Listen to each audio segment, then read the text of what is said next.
the meeting of the Maynard Finance Committee to order at 7:03 p.m. I will start by reading the script. All right. In accordance with Open Meeting Law Regulation 940 CMR 29.10, please be advised that all FinCom members are attending this meeting remotely. In addition, because FinCom members are attending remotely, all votes taken at this meeting will be by roll call vote. Lastly, if any FinCom members are not clearly audible to his or her fellow members or to any members of the public, please notify the chair immediately, and we will do our best to remedy the problem and will inform the public whether the meeting will continue. As a preliminary matter, I am Jillian Prendergast. I am currently the chair of the Finance Committee. Please permit me to confirm that all members and persons anticipated on the agenda are present and can hear me. FinCom members, when I call your name, please respond in the affirmative. Nathan? Yes. Linda? Yeah. Nikhil? Yes. Peter?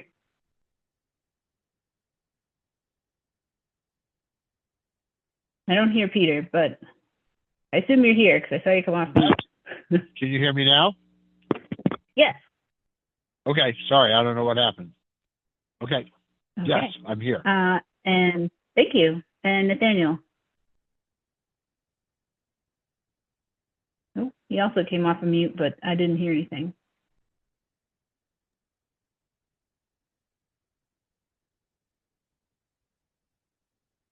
No. 1, 2. I'm still not hearing you. Oh, there you go. I got you. Awesome. Great. I can hear everyone. Thank you for confirming. I will continue with the remote meeting script. So good evening. This is an open meeting of the Finance Committee. It is being conducted via Zoom. Speakers on the agenda will be participating remotely, and the chair may allow for the public to provide comment. Please note that while an option for remote attendance and/or participation is being provided as a courtesy to the public, this meeting will not be suspended or terminated if technological problems interrupt the virtual broadcast to individual attendees unless required by law. Accordingly, please be aware that other folks may be able to see and hear you, so please take care not to screen share your computer. Anything that you broadcast may be captured by this recording. Later, you can find this meeting posted to the WAVM YouTube channel. Thank you, WAVM, for your support. For meeting materials, they should be posted on Board Docs unless noted otherwise. And we will now turn to the agenda.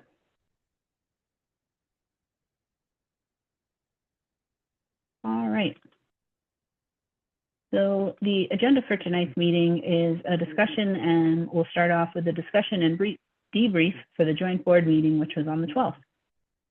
So I wanted to say thanks all for participating, and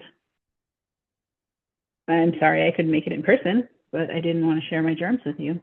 So I'm almost fully recovered from COVID, so that's great. But I think it was a really good meeting, and I could hear and follow along on the conversation remotely, which was really great to be able to do so. So I did want to sort of open the floor for feedback. I think that I did want to say thank you to Nathan for presenting. I think you did a really great job. And I think it was a really nice overview of some of the complicated financial challenges that our town is facing. So thanks for that. Thanks, Jill. Appreciate it. We appreciate you.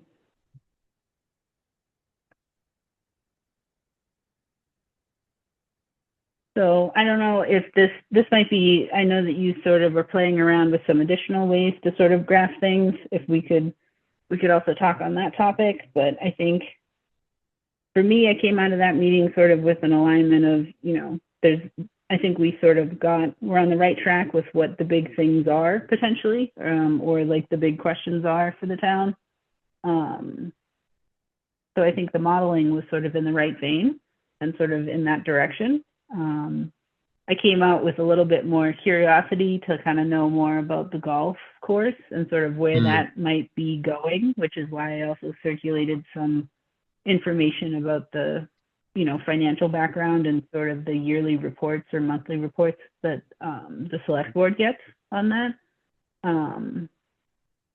Because I don't really know too much about the workings of that. So that might be something good for us to educate ourselves on.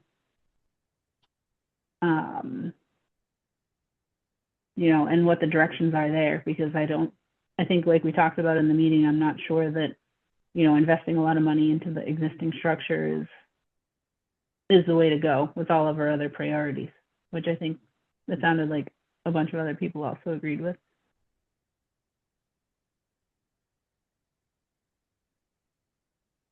But I'm going to stop for a coughing fit. So if anyone else would like to give your input on that, please jump in.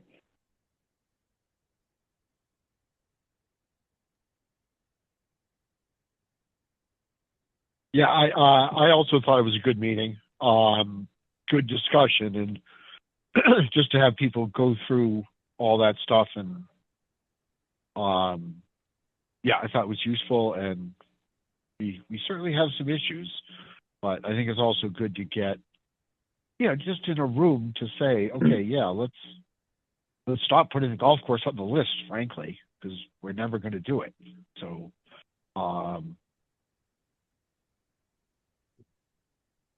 and certainly the capital committee has put a ton of work into mapping this stuff out, and hopefully we can keep up with it. And Nathan, I thought your stuff was very good. Yeah, I was trying to impress on some people that, everybody says, oh, my taxes have gone up 40% in the last 10 years, but really that isn't that different than what 2.5 would have been, or basically $1,000 over 2.5. So I thought that was kind of good to point out too. So thanks for that.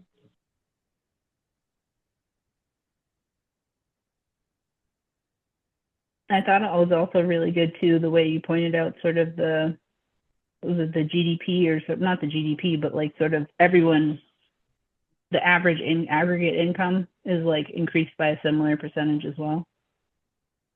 Yes, exactly. I really liked the ratio. Well, it wasn't really the ratio shown, but the increase in income versus increase in homes versus tax increase. And you could see that while the incomes hadn't gone up as much as the homes, but our home values have all drastically gone up, while the taxes have not necessarily been going up as high in a relative manner.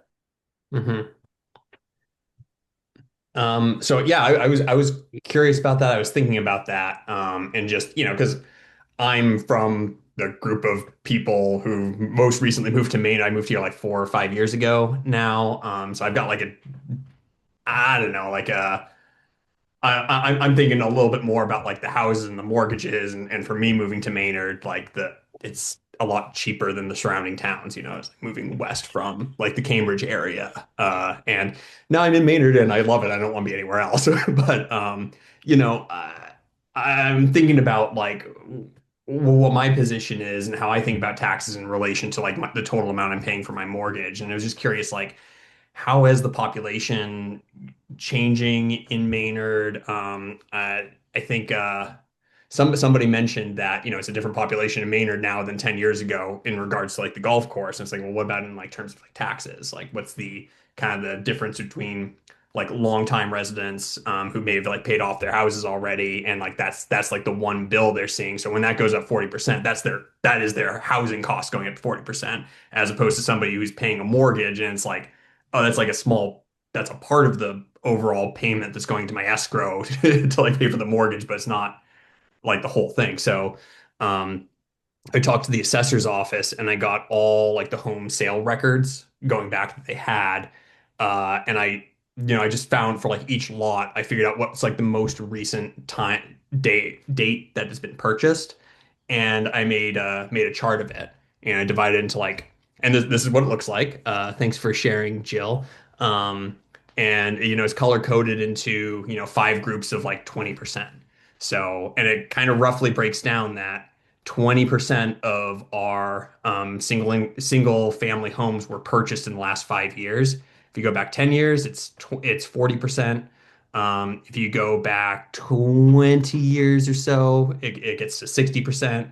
If you go back to 30 years, it's 80%. And then the last 20% goes like all the way back to there's a couple houses that were last purchased in 1900, so I'm assuming that they've had new owners since then, but it's just like a default date put in or something. But um, I don't know. This is kind of like I'm not sure what to do with this information exactly, but I was curious about it. I put it together, so I thought I would share it. It all goes along with house prices and tax rates and where the and income changes and how that's affecting different groups in town. I liked the data. I just you're probably aware of this, but maybe a voice for everyone. I wouldn't read into it too much a lot of the time here because uh it doesn't necessarily, if a home was bought 30 years ago, that doesn't mean the mortgage is actually paid off in any way, shape, or form. There's remortgaging, there's a lot of different pathways that maybe they signed a 15-year mortgage, etc. So I think it's a Mm, really good stepping stone or starting point, but almost wouldn't touch this data any further to put into an analysis of saying, X% of the town has paid off their mortgage. yeah, Um, yeah. because there's just so much variables in there. And I mean, maybe I'm wrong, and maybe it's only, like 5% of people ever take out a second mortgage on a home, and 3% are 15-year mortgages or less, etc. But without that extra piece of data, I don't know how much I would go further with this other than it is interesting. Mm. Nathan, how do we interpret 2025? We've got quintile 4 and quintile 5 by year of purchase. Hmm. So 2020, we've got, what does that mean? I'm trying to think of quintile 5, 4 to quintile 5, year of purchase. How do you interpret that? Because we've got yellow and aqua. Oh, yeah, yeah. So basically, So I it's the about news, yeah, yeah, okay, sorry. Yeah. yeah. So I took like the total number of lots and I divided by five. It was something like 500-ish, 480, 500. So just counting backwards, the last 4 years is less than 20%. And then you go back into 2021 or whatever year that is, and 80, if you count up to like the 20%, it gets you partway through all the sales from that year, and the remainder goes to the next quintile down. So that's why some years there's kind of like a break between quintiles. Does that make sense? Okay, not quite getting it. Because we bought our house in the 80s. Hmm. So we're in the purple. Hmm. We're quintile 1. SFL, SFH is single family home by year of purchase. So we bought in the 80s. And so we still own. Another way to think of it And is binning. I'm sorry, So what's the y-axis? 100, 100.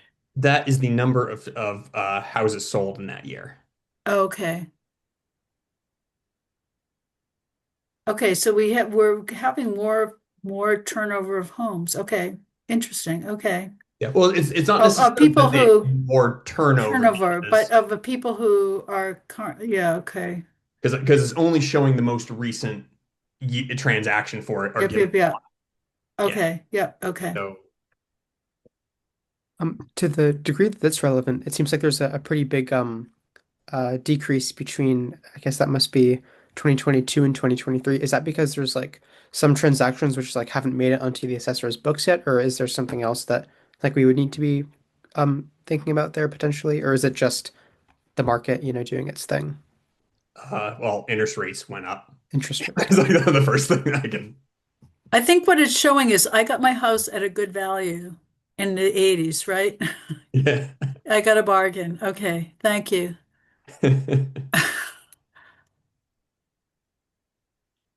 So I bought my house in the 80s and now like 2025, I made a lot of, okay.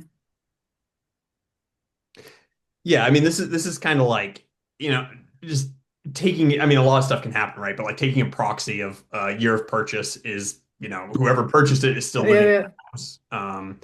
Then you're in 20% of the single family house population of Maynard, of households that bought their home before 1994. So is that what it's telling us? Because how many people in Maynard bought their house before 1994?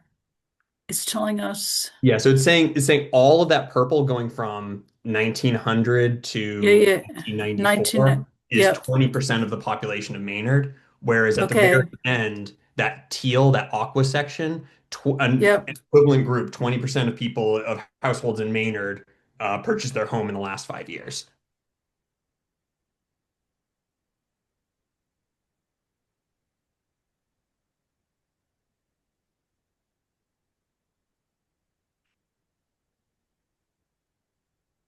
It's like a pretty huge proportion, honestly. I mean, 20% in just that sort of small recent span of time. Pretty striking. Yeah. Yeah. I mean, I don't know. I don't know what it is normally for, I mean, maybe like any town you go to, like 20% of the homes have been purchased in like the last 5 years. I just don't know. I was just curious what it looked like in Maynard, so I put this together. Yeah.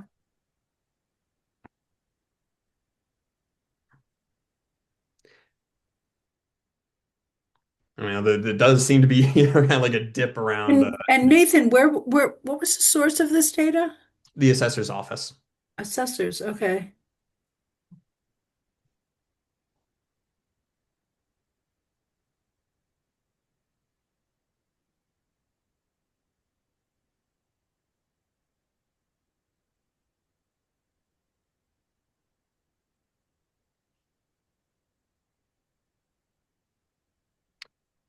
Yeah, so I thought this was kind of interesting. Another thing I'd be curious to look at is, some of the graphs on that I was presenting on like what's our tax rate look like, and you know what's happening with like trends in Maynard, what that looks like for the towns surrounding us.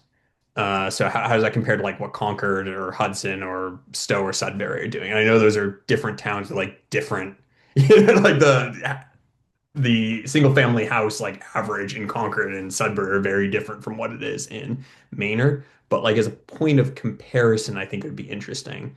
I know Jeff has talked to me Jeff Swanberg has talked to me a couple times about um, he has like a list of like 5 towns that are comparable to Maynard. They're sort of like scattered all across Massachusetts, and I think that would be kind of like an interesting thing to see too. But I don't know. I'm also just curious, like our neighbors in Metro West, like just around us, what the tax situation there is compared to ours. I don't know. Nathan, on this chart, if you just did like 20, like now, single family home by year purchase, a sort of a pie chart of now, what would it come out to be? Do you know what I, do you know what I mean? Mm. Because we've got like, you've got quintile one is people who bought in the 1800s up to 2020. So we're thinking most people who live in Maynard now are in that like 1990 to 2000, Yeah, 80 2025. percent rough. Yeah, about 80% of the Yeah, I would household. think like a pie chart or a bar chart like that of collapsing the years, these years might be, I don't know, maybe like when people bought their homes and who's lived in Maynard, since the last century. Yeah, I mean, if I understand what you're saying, like if I made a pie chart, it would be a pie chart with Or five. not a pie chart or a bar chart of like these quintiles. So it's definitely going to be biased towards 2020 to 2025, is it? Trying to think, 20. Are you talking about taking like an average of the like Not different an color average, groups not and an then a, not an average, but um, anyway, I don't think we need to belabor this, sorry. okay. Anyway, we just thought that was kind of interesting, so I Yeah, put that. it is interesting. Yeah. Oh, okay. I guess Uh, another, in regards to the golf course, if we were talking about this in 2012, 2013 is when we acquired it, and when we did like a survey of just a survey of the people who happened of the 60 people in town who happened to go to the golf course to participate in the survey, and in the survey notes it said that it's a disproportionate amount of, it's like basically everybody there is somebody who golfs at the golf course, by the way, because I pulled that up. But if we're talking in general about the town population that voted to acquire the golf course in the first place and what they might have been thinking about it and what the population today might be thinking about it, 50% of the town households are different today than they were back then, is another way of thinking about it, which is a lot in 10 years, 10, 15 years.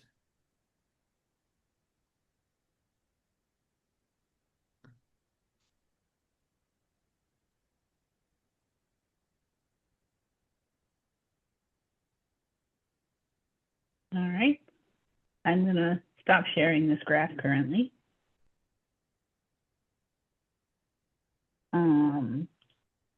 And I did also want to share, and I think it's something, I don't remember if I emailed it or not, but interestingly enough, there was in the Maynard Voice, which is sort of like our local newspaper, I guess, online. They had an article about home prices on the November 17th issue. So that was something that was kind of interesting with nearby towns. And these numbers from citydata.com, which I'm not familiar with. But it's something always interesting to think about, the rentals and sort of the median income and the house prices for our nearest neighbors and their general sizes. So just a little plug for the local paper. Does anybody know a good source for finding median income? Because that's something I really want to know. Because like average tells you, average is like useful, but if you know, if like a multi-million dollar house sells, you know what I mean?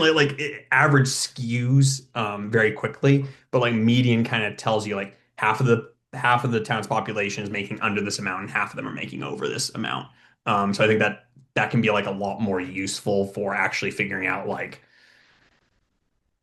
how much taxes are like affecting people, if that makes sense. And I couldn't find anything good for it on DL on the Division of Local Services, and I tried pulling like census data, and I don't know, I was just having a hard time. Does anybody have a good source for that?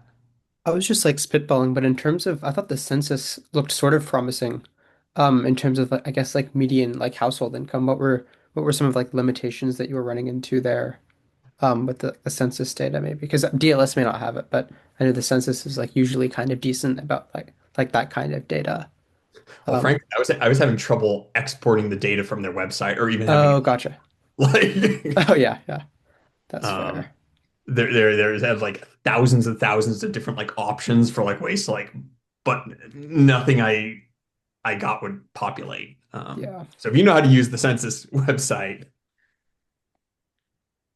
Yeah, I can have a look, I mean, for sure. And sort of like the main thing that we're looking for is like the median household kind of income data and stuff. Or yeah, any median income, yeah, median household income, however they like have it for yeah. like the last 10 years. I think in some ways that can be more informative than what DLS has is the income per capita. So that's you're Yeah. taking like children and stuff, and you're dividing like the total income into town by everybody, and it's useful, and that's what I wound up like charting. But it's still kind of a weird way to think about things, if you ask me. Yeah, median would definitely, I think, be more helpful to so what I think what we're trying to do. Yeah, that's a good idea.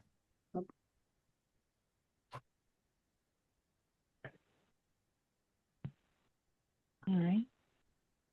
The one other thing I did want to plug was that I took from the select board board docs documents.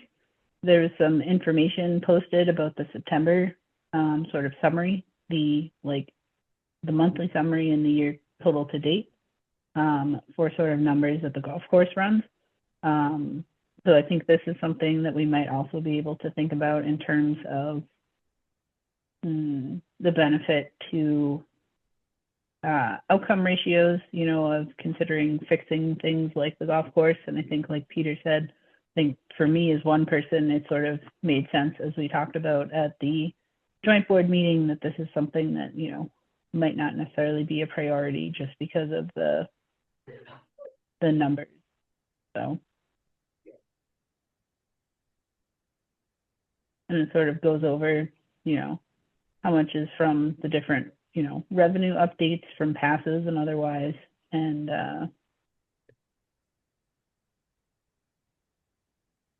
Jelaine, did you share this with us? I don't, I believe I is shared this this on in the board last email. docs? Oh, in the last email. Okay, thank you. Okay, never mind.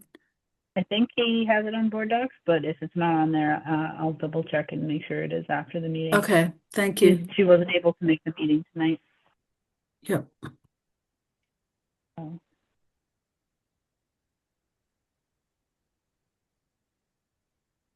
All right.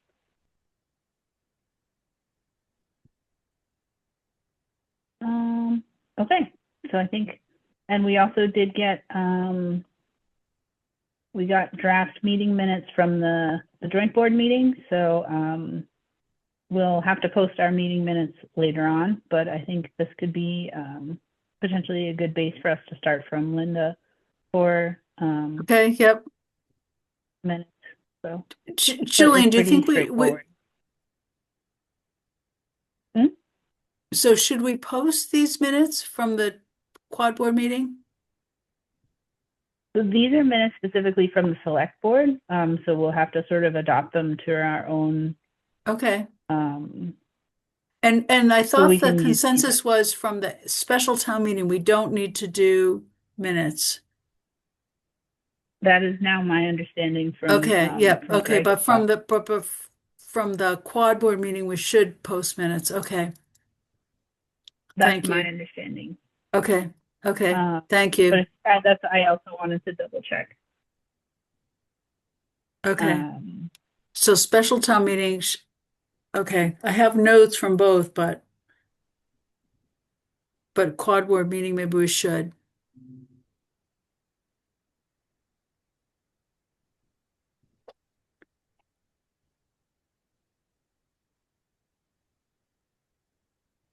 Yeah, because we didn't hold for the STM. We didn't hold we didn't call a meeting, we didn't discuss and vote. We didn't have to re-vote the articles on the floor. Yeah. If we had to do that, I think we should post minutes, but we did not.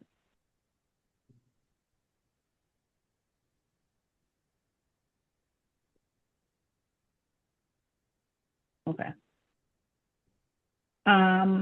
Is there any further discussion for the joint board meeting on the 12th?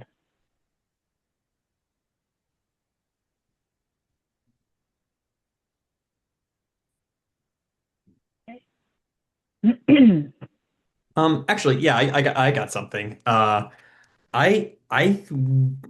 think I would really like to see a dedicated budget line for capital, like capital planning, capital maintenance, whatever that is. Like I know we're not putting I would be in favor of some sort of override. And I think like a lot of people in town, that's one of the things people talk about is like maintenance and the condition of roads. It's something that people see and interact with every day in some way. Um, and yeah, I think Ben did really highlighted how many repairs are coming up in the next few years, and just having something like dedicated to that instead of just, counting on free cash and apportioning it where we can would really is really needed in town.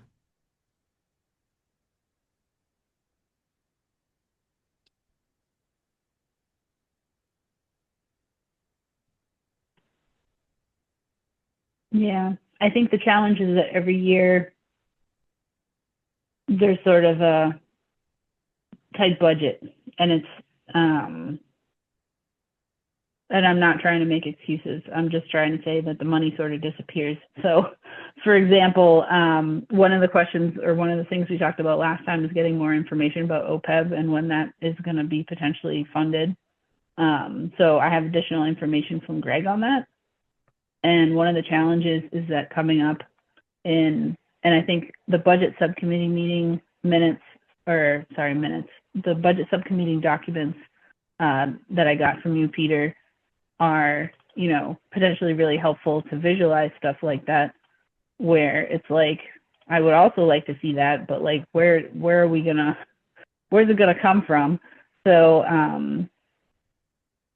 so one of the challenges is, that we're like, just in this was October 24th was this general fund budget development for FY27. So, I mean, we're already $300K short.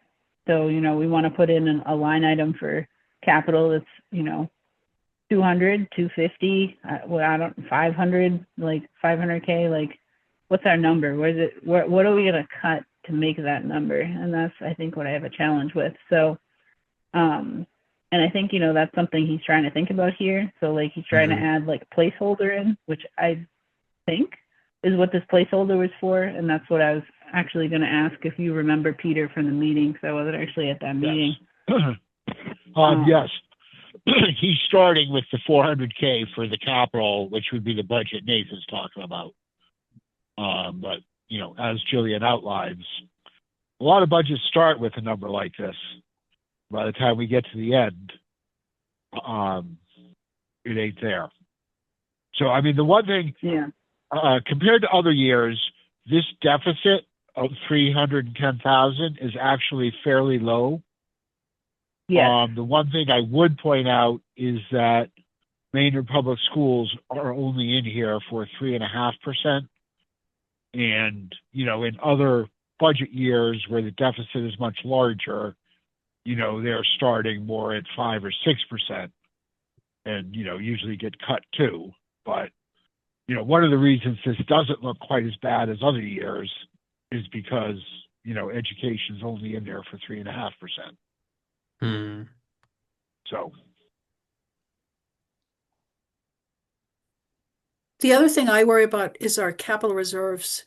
If we have something bad happen, we're not funding I forget what we have, 2 million, and we should have somewhere between 5, up around 10% of our operating budget. Yeah. In case something, for our rainy day fund.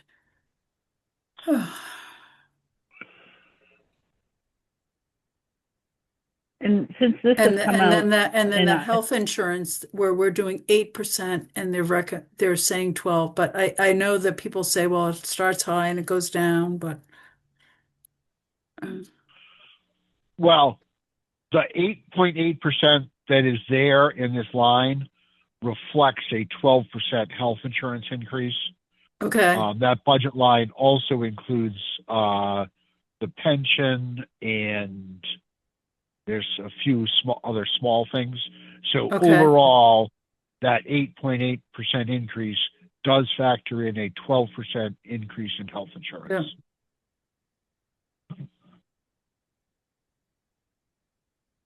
and some of that money, like we got updated numbers for the OPEB. So the OPEB requirement for FY27 is going to increase by about 225K from last year, from FY26. So, and that's to cover the OPEB part. So I believe that part of this 926 is that 225 for OPEB. And OPEB is, what is it, Jillian? OPEB? The OPEB for FY27, I don't think I circulated that letter, but we got a letter from But what does it stand for, OPEB?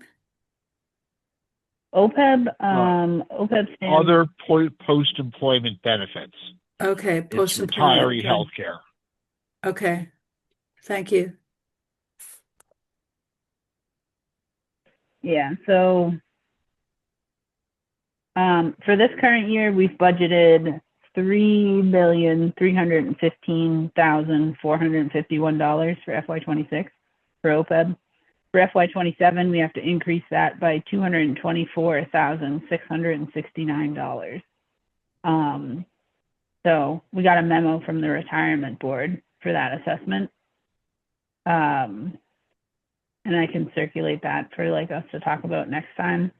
But we should have that program fully funded by 2035, is my understanding of what their projections are. So we just had an audit for the retirement and pension plans in 2023. And I can also link you documents to see that. And we're currently in the process of an audit right now. So Greg said that he'll have more information in the next couple months about how the audit is going to go.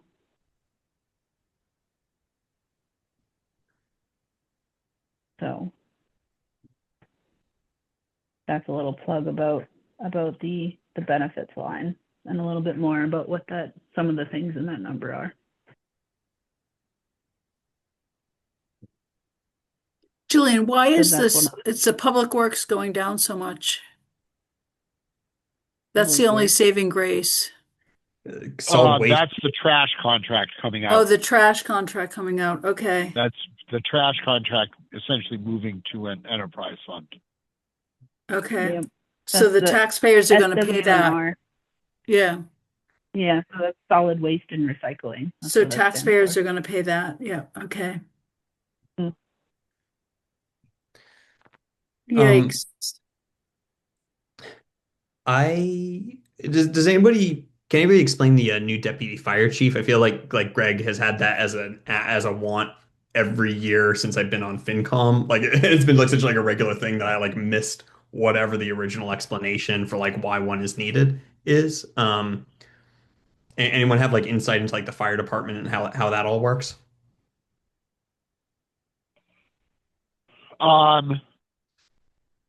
That has been a request for a number of years. I don't think I wanted, so there was a study of the fire department, and I'm not sure I'm going to find it that quickly. I want to say, 2010 or so. And coming out of that, it was primarily we need a new fire station was, the big push of the study. But that, there were some resources that weren't, up to standards. As the fire chief has been described, the assistant fire chief has been described, it says, oh, this report says we need it. I actually last year went back and tried to read the report and I can't find it in there. So I don't know what to say about that. It certainly has been around for a while as an ask.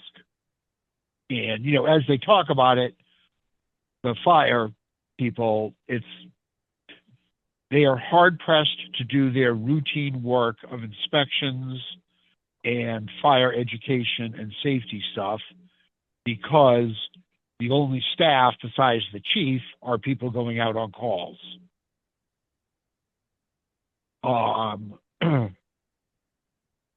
So I don't know. Part of me would say if we can get over the, that we really do need something more, then why can't, we staff it as a firefighter to do inspections? Why does it have to be a deputy chief? And, I'm just talking salary there, that we could have someone, and then, if someone calls in sick, then, you don't have to staff it. You can keep people out, not do the inspections and have the in-station person go over and do the firefighting. So I don't know, and I'm sure there's issues with, they work 24-hour shifts or whatever they work, and, it doesn't work like that, but it seems like there's got to be some way to staff it besides bringing someone up very high in the management of the organization, along with the cost that's involved with that.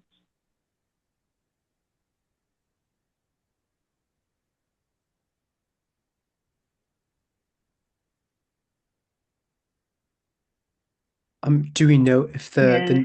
the new deputy fire chief is going to be like a firefighter who's getting a promotion, so the salary increase isn't like the full amount of the deputy fire chief salary, or is it like a total sort of new position that they're new hire they're like bringing in externally? Because I guess that would make a bit of a difference. Well, it would be a new position, so Mm. even if it were an internal promotion, Oh, which I right, would tend to think it would be, you're still going to then replace the captain and then have to replace the oh, firefighter right, that right. they promote to captain. So Everyone's it's got a to be new replaced. position. It's all new money. Right.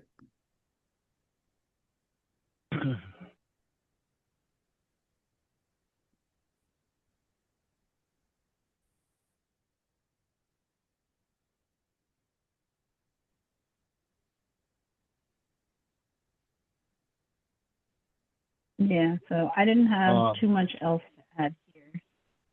yeah, actually, Jill, I'll send that fire study. I do Then think at if it least we'll stays all in have, the budget, then we can also invite the fire chief and Greg to talk about it as well, would be my recommendation. yeah, but we know But how if you they can, feel. I was also looking for that, but I think that was before Jill time. The big budget busters are schools is 25, but that employee benefits 11,000 is a killer.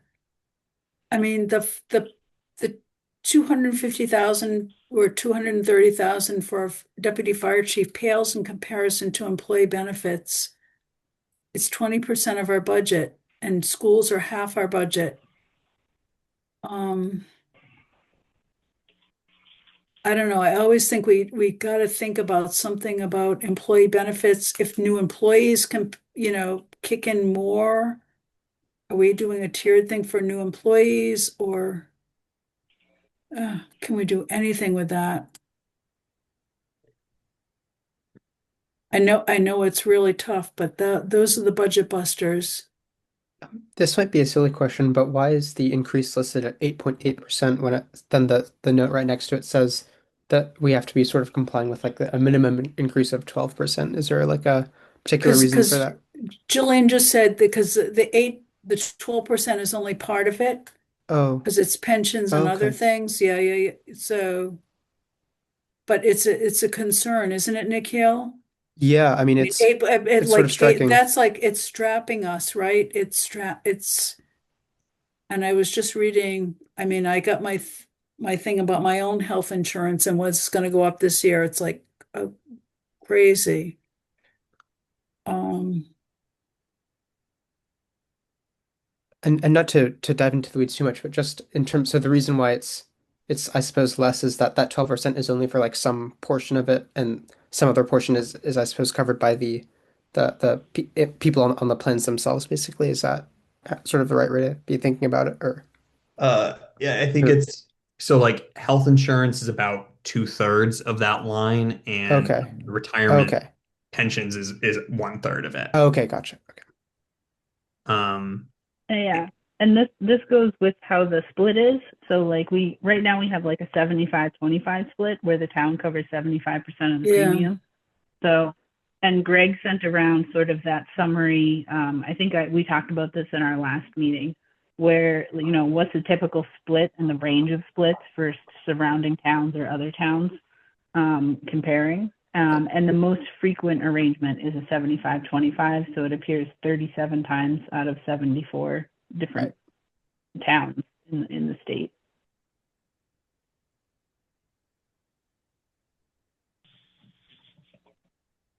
Thank you for the explanation there. Much appreciated.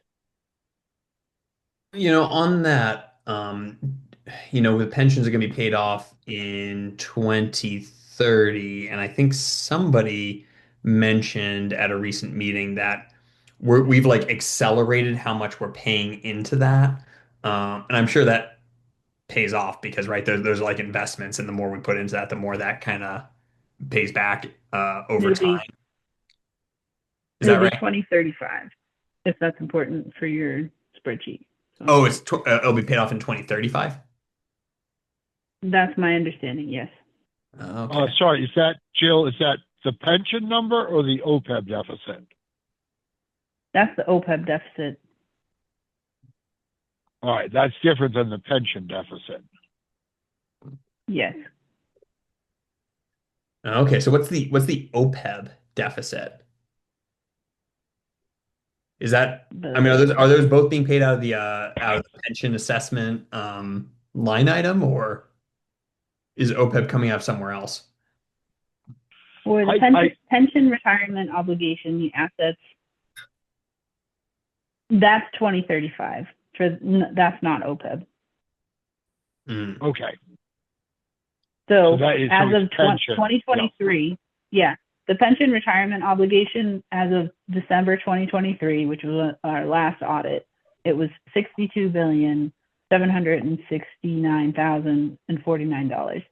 So that will be fully funded by 2035.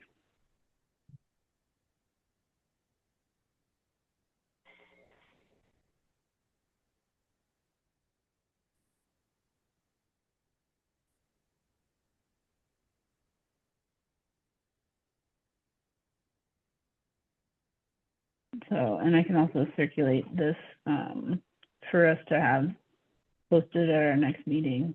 I'm gonna stop screen sharing. Too many screens. Another potentially very silly question, but with the OPEB being like fully funded, so does that mean that if like all of that 62 billion like came due at once, like it could afford to be paid? Like that can't possibly be the interpretation of that, right? Or is it like No. no?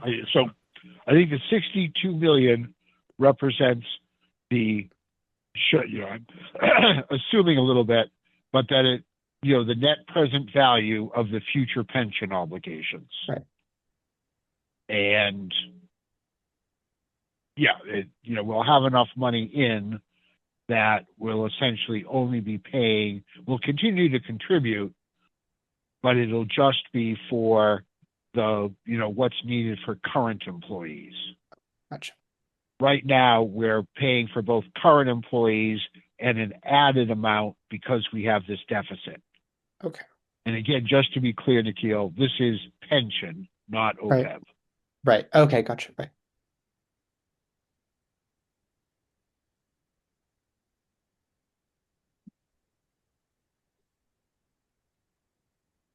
And this is also something that I can invite the retirement board to come talk to us about too.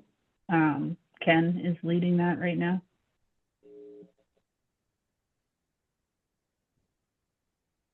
So if this is something we'd like to, talk to them more in depth about OPEB and the retirement pension obligations, I would recommend we wait until they finish that audit of the pension and retirement funds, which would be like the next few months, but we can definitely have them come talk to us about this too. Jillian, does the town have an HR director? I should know this, but who could talk to us about employee benefits? Because it's 20% of the budget and increasing more every year. And how those. I'm not sure. I think Greg is my go-to person, so. I mean, I think that might be that, I think Greg, to talk about employee benefits, and because it is 20% of the budget, I think we have to, and it's increasing more than 2.5%, way more than 2.5%. So it's something we have to address in the long term, not even the long term, for next year.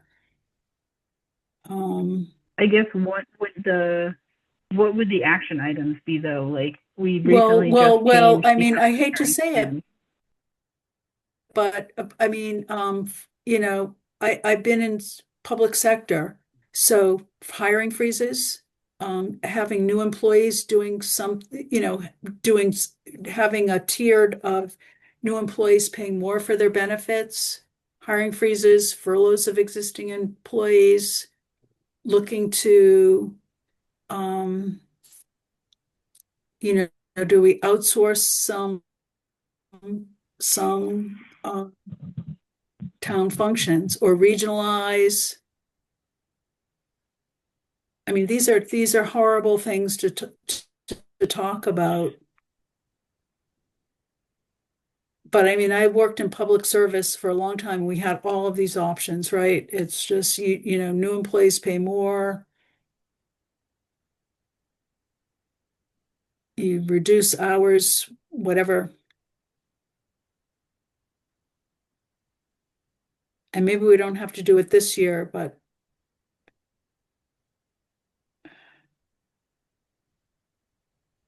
I mean, because you can balance the budget without the capital money.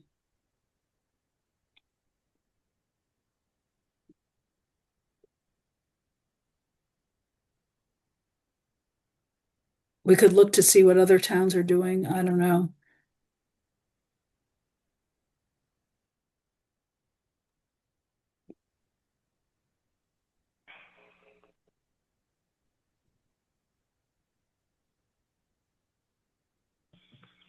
I mean, I think these are all things that Greg and the select board are currently examining.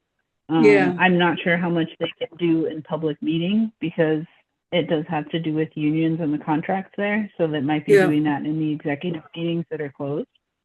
Yeah.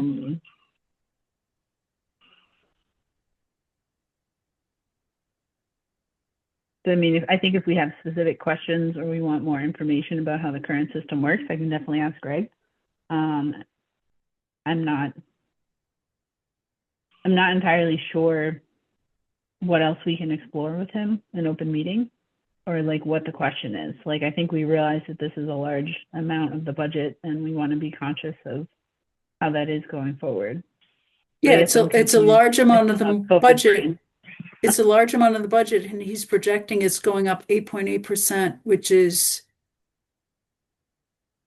it's unsustainable with 2.5% Is that budget caps.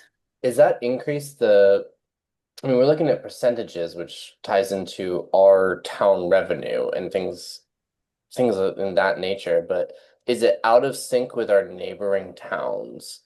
Because a big piece of this that I've always kept in the back of my head, my mind, is that despite the fact that our property values are lower, cost of goods are going to be the same, in 15, 20, 30-mile radiuses, regardless of what home values are, generally speaking. So if you have a lower cost of home, the cost to repair a road or cost to have health insurance is going to be the same with a neighboring town that has twice the value of house, meaning that town has more revenue to pull upon.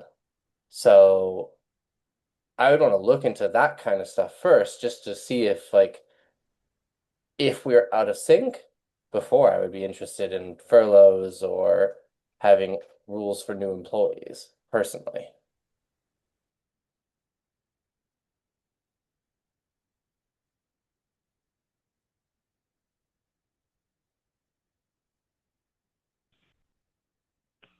Yeah, and I mean, I think that's what we talked about in our last meeting was sort of about Greg did a survey of what the different splits are that other towns in Massachusetts are doing. And, the 75-25 is by far the most common, which is what we are currently doing right now. But I don't think make sure that But I don't think that analysis talked about new employees, if the split was different for new employees. But It also doesn't I believe talk this was about just general. dollar per employee either. A split might be that, but if we're paying for better insurance, for example, on overall, then our 75 is higher, relatively speaking. So I'd just be curious if our actual raw dollar value for goods, and in this case it would be healthcare, is actually out of sync with other towns, or if we're actually right on par and we just happen to be unsustainable because our town revenue just can't pull as many dollars.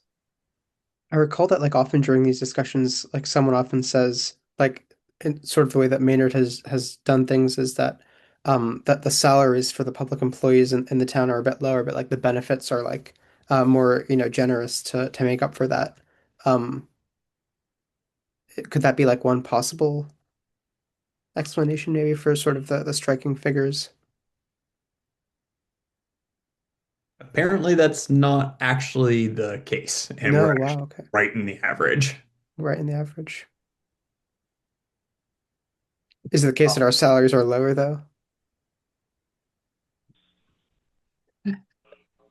last time I looked at schools, our teacher salaries were right in line with Wow, okay. the state average. I don't know about I want to look at our surrounding towns, but with the state average, they were in line. Hmm. But Wow.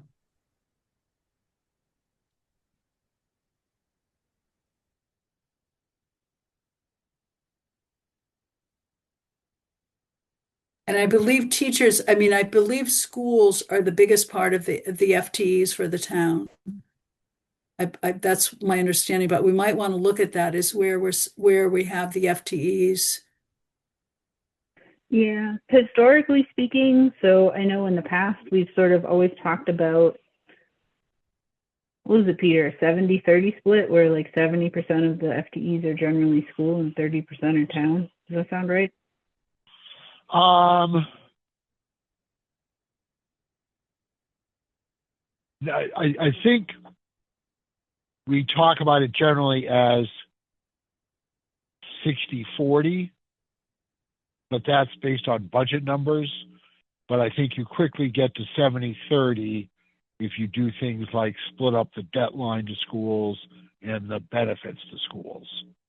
I don't know that that refers to positions. I think, and I'm trying to remember which would have. The school is certainly personnel intensive. You know, there wouldn't have been like the solid waste contract or some of the, so yeah, I don't know if schools are more personnel intensive than the town side or not. But yeah, I think Linda's first statement that, you know, are schools the majority of positions, that's definitely true.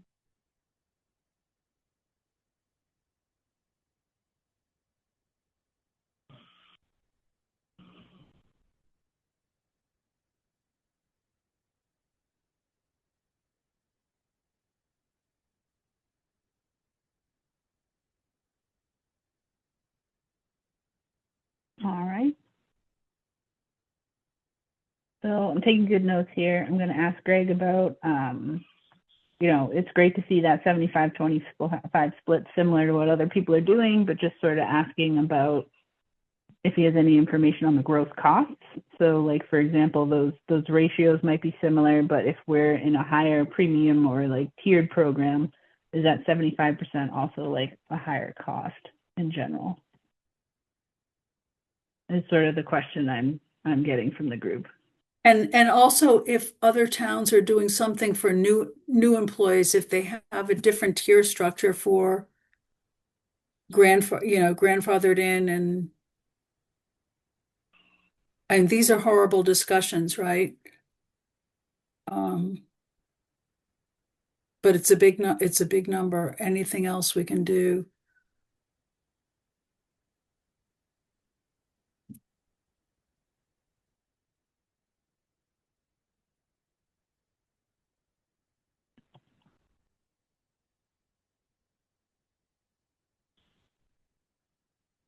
Yeah.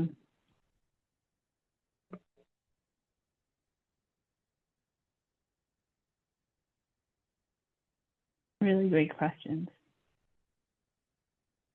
I think we had a good discussion on FY27 here.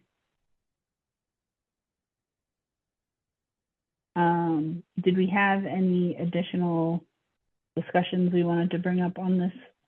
Or I'll stop sharing. Okay. All right. So I think that was a good discussion leading into our budget forecasting and sort of the second topic here, which is budget forecasting, which is, you know, talking about FY27. Also like the public outreach discussions. I think we talked a lot about, you know, visualizing the data in different ways, thinking about, you know, how we can potentially talk about these priorities and challenges facing the town. Do we have any additional discussions or topics we'd like to talk about that forecasting? Nathan, is there any like spreadsheet updates you wanted to bring to our attention, for example? I think it would be helpful if somebody looked at water, cost of water, and I don't know, like any other like major costs of living that people are paying in addition to the taxes. That's, you know, a question I hear a lot, and I don't have a very good handle on it. I know I know Justin has sent me a lot of documents on water usage, and I haven't had time to like dig into it yet.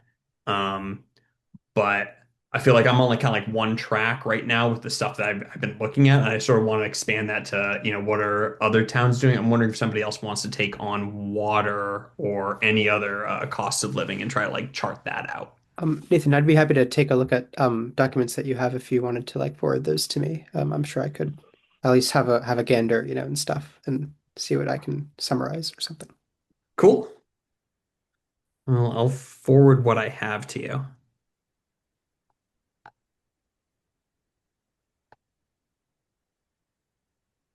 I mean, does the rest of the committee think that that's like a worthwhile thing to be looking at? I think that's great. And I was wondering, I could look at my past water bills for like the last 7 years to see what the rates were, Mhm. if that helps. I don't, and I assume the town must have it going further. I knew you did through 2017. I don't know if I have them that far back, but I'll look at my water bills.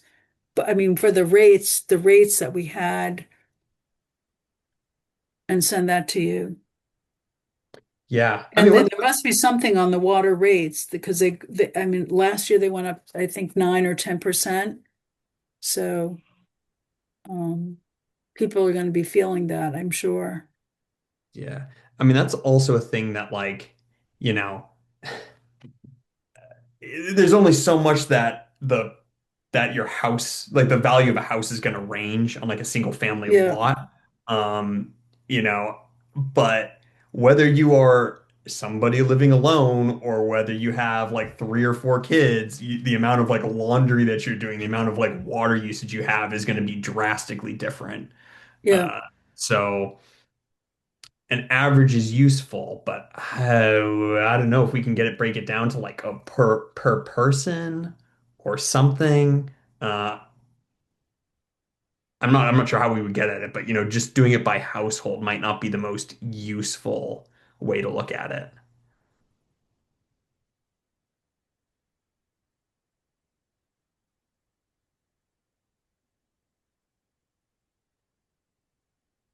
But yeah, Nikhil, I'll send you what I have, and keep that in mind, and like try to like think of some different ways of getting at that information.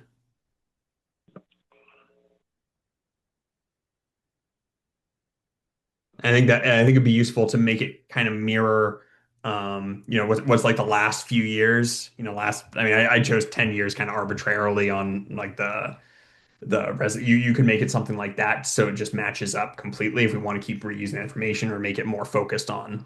But I think having like the last couple of years and then what Justin is predicting for at least next year. I'm not sure how far out he has it staged. When you said reusing the same information, sorry, what was that in reference to? I just didn't catch it, maybe. Oh, I was just saying, if we at like the next quad board meeting are putting together like a packet, you know what I mean? And if I don't totally rework the graphs and I say, okay, here are the 10-year graphs that you remember from before, and now we're adding on water, it might be Oh, useful okay, to yeah. have. Oh, yeah, same time scale and stuff. Yeah, that makes sense. Yeah. Again, I'm not sure how much information I got from Justin because he sent it to me like in the summer. Um, but yeah, I'll send it to you. And then are there any other like major costs we might want to be trying to look at?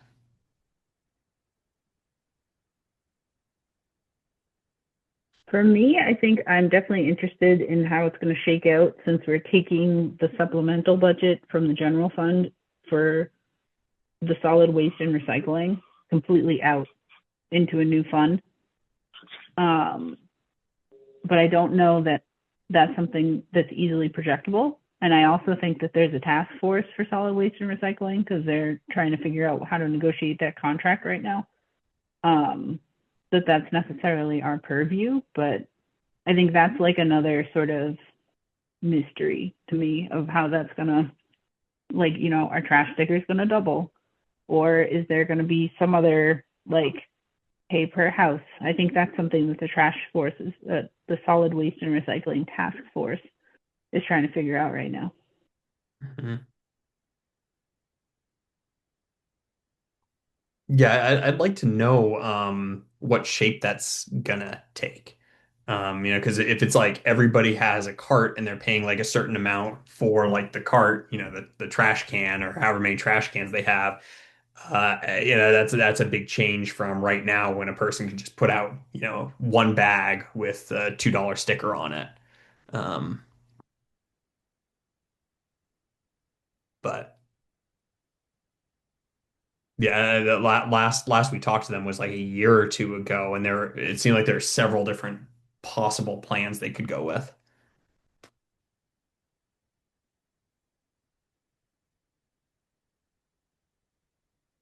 So I don't know if Jill, do you think you could reach out to that task force and see if there's an update? Yeah, I can definitely see how that's going.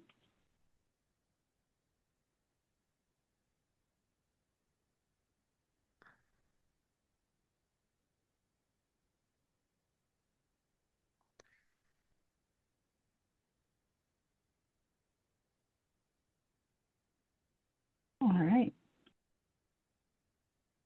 Do we have any additional topics we'd like to talk on for the budget forecasting and this otherwise outreach discussion?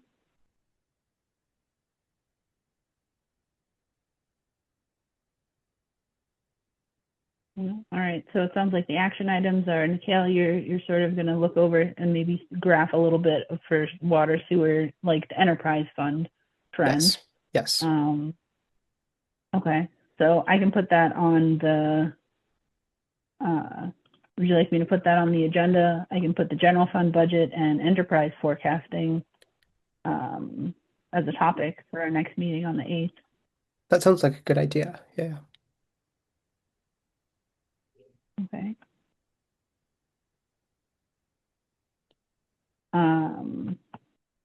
Okay.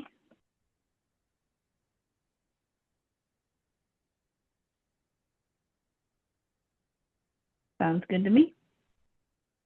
All right. So if there's no further discussion on this current topic, I would suggest we move to our routine agenda.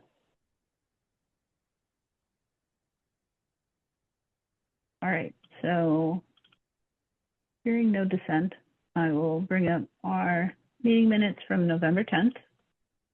Thanks for sharing those, Linda, and thanks for taking minutes. We always appreciate. So here are the meeting minutes from the 10th. So we were talking about the special town meeting. We were planning for the joint meeting, and then we went over some routine agenda items. So.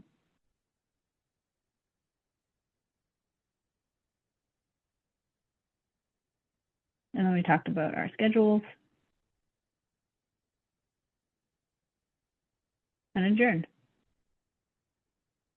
Do we have any feedback or discussion on the meeting minutes from the 10th?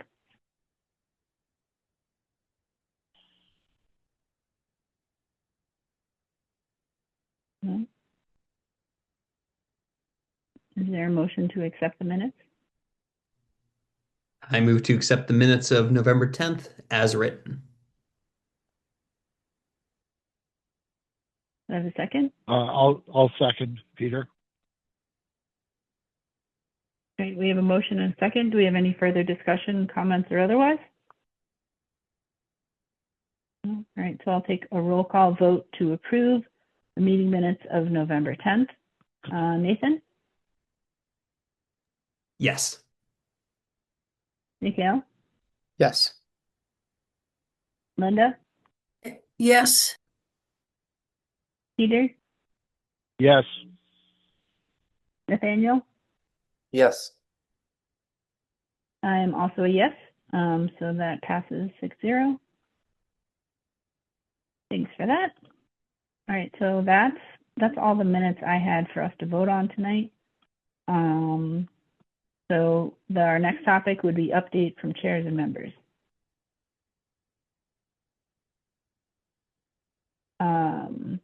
So I think the updates that I gave about OPEB and the retirement funds, I sort of gave already in our previous topic.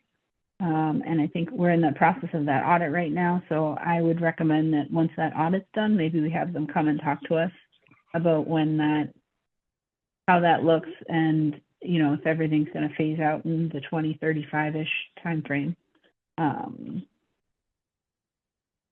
We also were approached by, there is a citizens group that is planning to have a citizens petition or potentially a bylaw, it's not entirely clear yet, at the town meeting for lighting.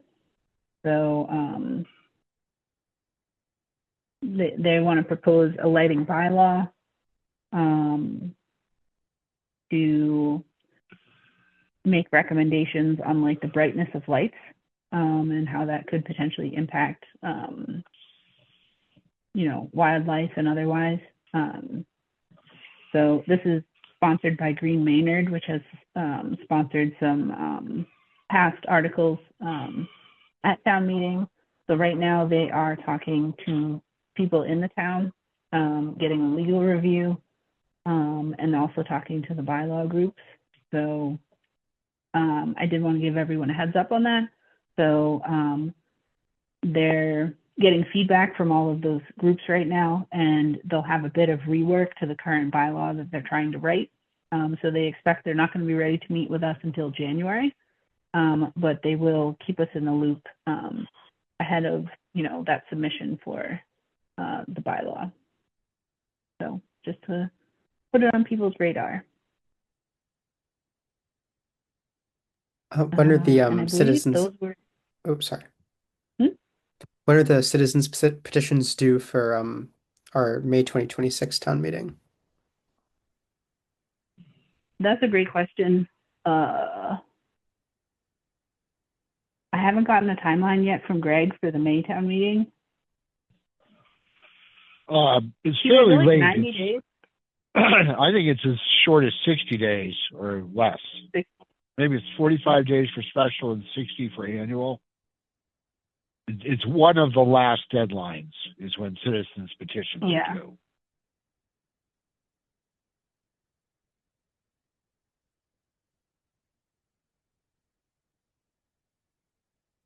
Yep.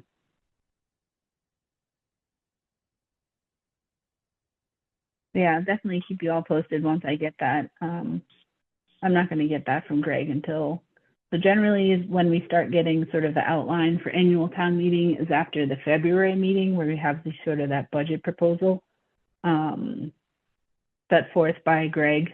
And that's, one of the foundational things for the annual town meeting, obviously, is the general fund budget. So I figure we'll probably start hearing around that time frame in February.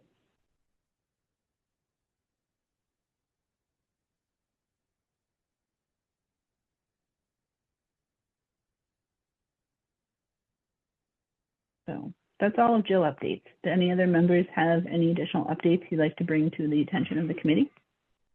I had a few like EDC updates just from like their most recent publicized minutes. Just like a few things, I guess. Uh, Apparently, sanctuary and art space were highlighted as being of artistic value in a recent Metro West Arts report. Some people may have seen this. Um, Two new businesses are hosting ribbon cuttings in the near future, so that's sort of nice. The Maynard Business Alliance, which I guess is sort of like our Chamber of Commerce, was unsuccessful in an application for a cultural grant from the state to help with a Winterfest event that they're doing, but unfortunately they weren't successful. The downtown has received official designation as an arboretum, which will enable access to some additional grants. A food truck policy is currently under draft, which will aim to balance the needs of the food truck entrepreneurs while protecting the rights of brick and mortar restaurants. There may be a potential bylaw there, which will be modeled after Hudson's bylaw, which is currently on the books. There will apparently be some more housing at One Summer Street, and it looks like 8 new units potentially on the second and third floors of that building, and then two of those are going to be affordable. And last thing, the EDC feels sort of kind of in line with what was said at the quad board meeting that economic development sort of generally will be stymied by a lack of water capacity kind of until that issue is resolved. And they may draft kind of like a white paper on that issue, sort of highlighting it from their perspective. About those are sort of the EDC updates. So.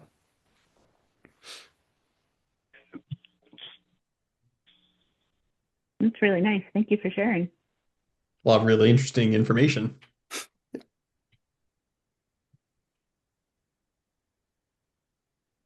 I did lie. I do actually have one additional update too. So the select board at their meeting on the 18th, they're going to have a municipal building advisory committee that will be formed. So this is in addition to the current capital planning committee. This will be focused on municipal buildings. So this is something you can find on the town website. So they're seeking volunteers for this committee. And then if you click on the top link to learn more about it, they want to have 5 members, you know, with staggering terms. They'll be appointed by the select board.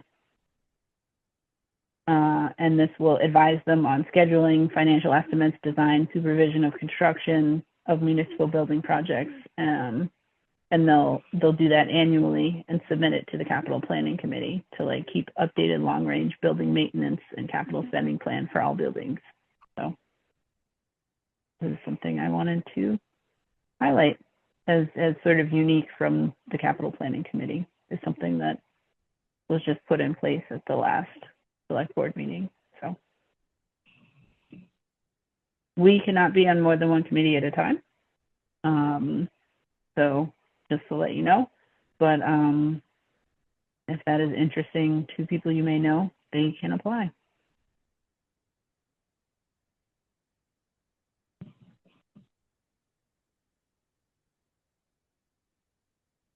Okay, now I'm really done. Are there any other members that would like to give updates?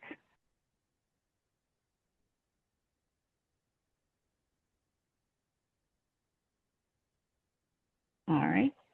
I am not currently hearing any other updates. So our last topic would be the future meeting agenda planning. So our next meeting is currently scheduled, let me triple check my calendar, for December 8th. And then I would propose that we sort of adjourn for the rest of the year. Don't have a meeting on the 22nd. And then we would follow up with a meeting on January 12th. Here, It would be the meeting of the first year. So, so as topics for our meeting on the 8th, I currently have general fund budget and enterprise enterprise costs. I don't know. It's not the enterprise budget. It's like water, sewer, enterprise budget, and other expenses. So like the townspeople. I don't really know what to call it because it's not the enterprise budget, but it's like enterprise costs to the townspeople. Cost of living. There we go.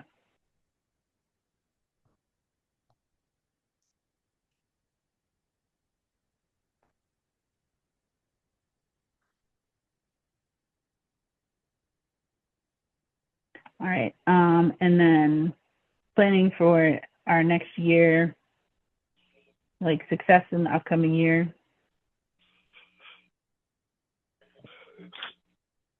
And then routine agenda.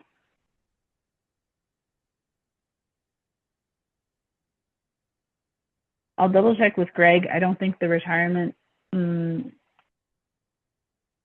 audit will be done by December 8th. So I would propose not to have that as a topic yet.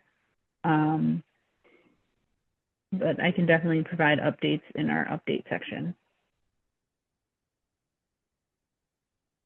I'm not aware of any budget transfer requests or anything at the end of the year here either.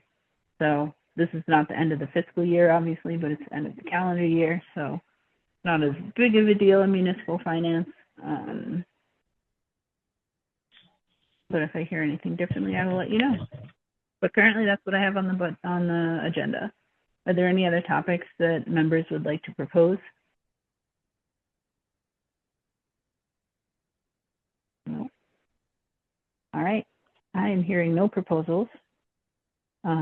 So if that is the case, that is all the topics I have for this evening. Unless any other members have topics you would like to bring up tonight. No? All right. If that's the case, would we like to take a roll call vote to adjourn at 8:24 p.m.? I'll move to adjourn. I'll second that. All right, we got a move, we got a second. Any other comments or discussion? No? All right, take a roll call vote to adjourn. Nathan, Yes. Mikhail, Yes. Linda, Yes. Peter, Yes. Nathaniel, Yes. and I am also yes. Thanks, everyone. See you on the 8th. Happy Bye. holidays. Bye. Have a good night. Happy Thanksgiving. Happy holidays.